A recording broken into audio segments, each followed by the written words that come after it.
We've got different types of insurance, two, short and long term. We've got short and long-term insurances. So we will look into the short-term insurance and the long-term insurance. Compulsory insurance also, we will still look into the compulsory insurance. Now, what are the types of short-term insurance? Short-term insurance, all those insurances that are not compulsory. Most of the short-term insurance are not compulsory. And short-term insurance is always applicable on goods. Short-term insurance is always applicable on goods, not on lives of individual persons. Motor vehicle theft and burglary, it's short-term insurance.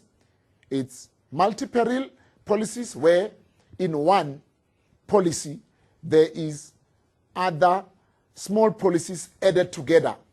Different covers are put together under one policy. That one is referred to as multi-peril policies. Number of covers are being combined in one policy. That is multi-peril. You could still put fire, storm insurance in your businesses, floods, riot, strike, theft, malicious damages. You can put them together in one cover that is called multi-peril, because it's not only covering one policy, but it is covering a lot of risk. It is covering a lot of risk. They are put together. It is called multi-peril.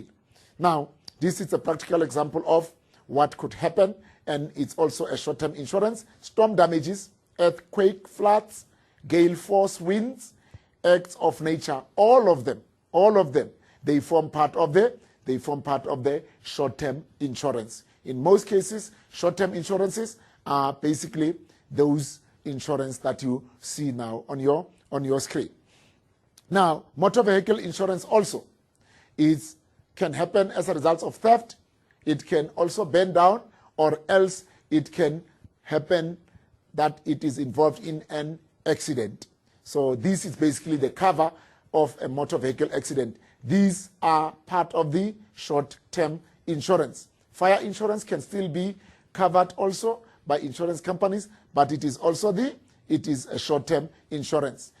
Cash in transit, when money is being transported from one business to the bank, it is a risk that is involved between a distance where the money is being collected and where the money should go, which is the bank. And there's a risk that could happen along the way, and there must be an insurance for that. There will always be an insurance for that.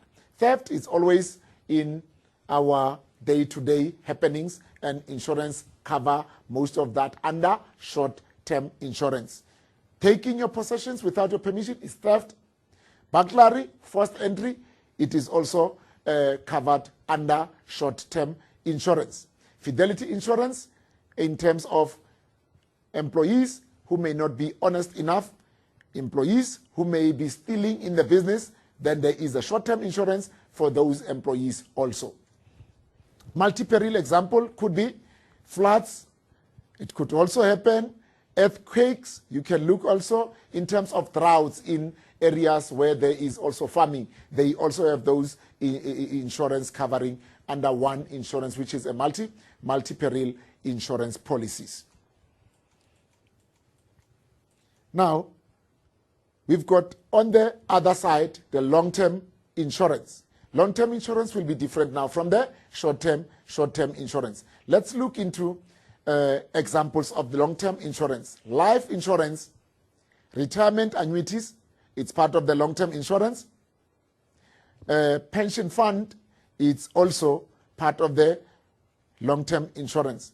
Whilst one is working, one is contributing to a particular pension fund. Contributing means you are expecting, even if it's after 60 years, when you go for pension, then you will be able to receive a certain portion of money, which you have contributed whilst you were still working. That is basically examples of the long-term insurance.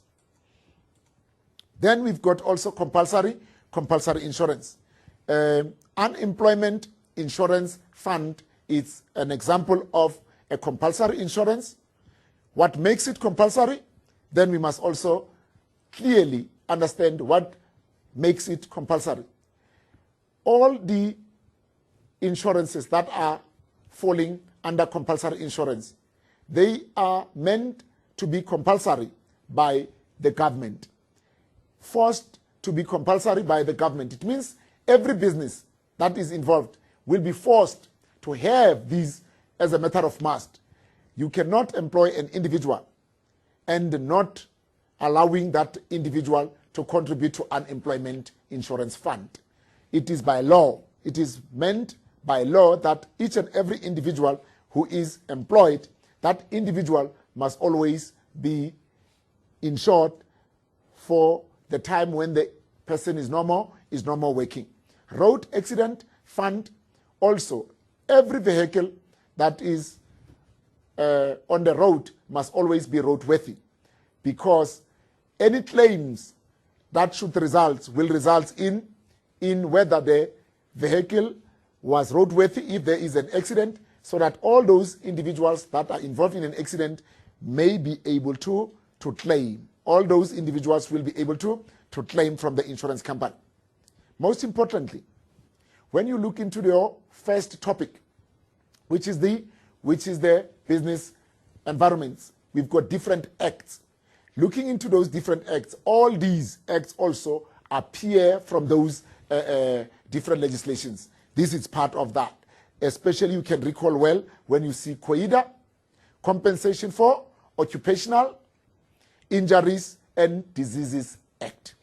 COIDA, if it happens that an employee became injured whilst the employee is working, the act comes into place and the person must be covered under this act.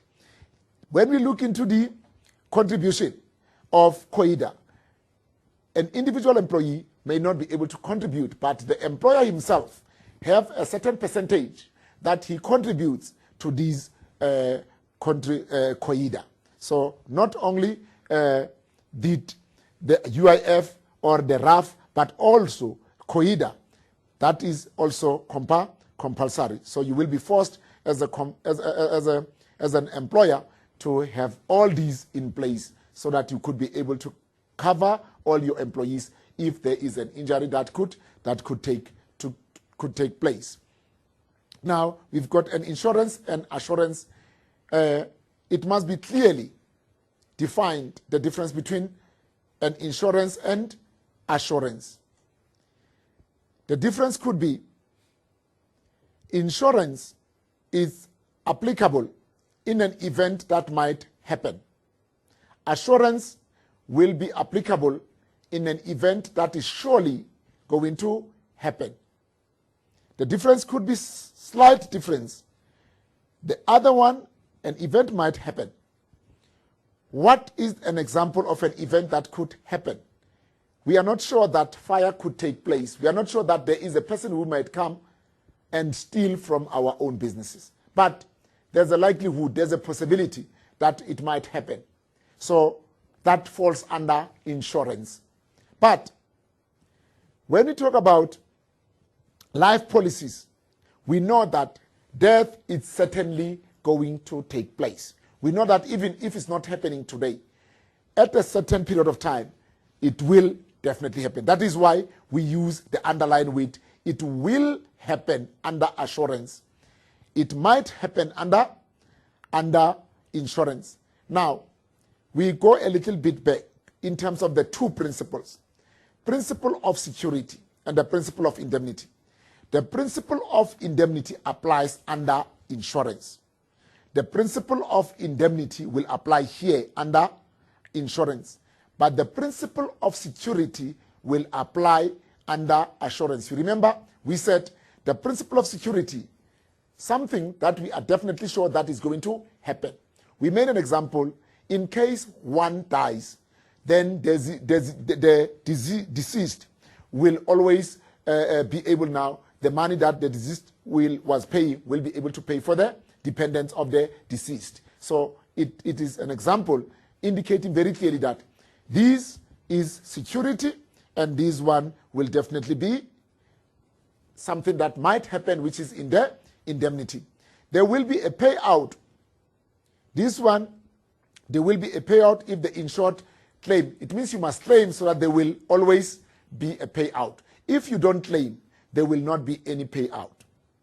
Under assurance, there will always result in a payment. Assurance, life policy, there will always be a payment when somebody dies. There will definitely be a payment. So these are a summary between the insurance and assurance. It's more important in some other questions. You find short questions that you can earn yourself marks out of the definitions of this nature. Or else, if you are writing an essay, you may start by giving these differences, and then you earn yourself some points, or you earn yourself some extra marks for that.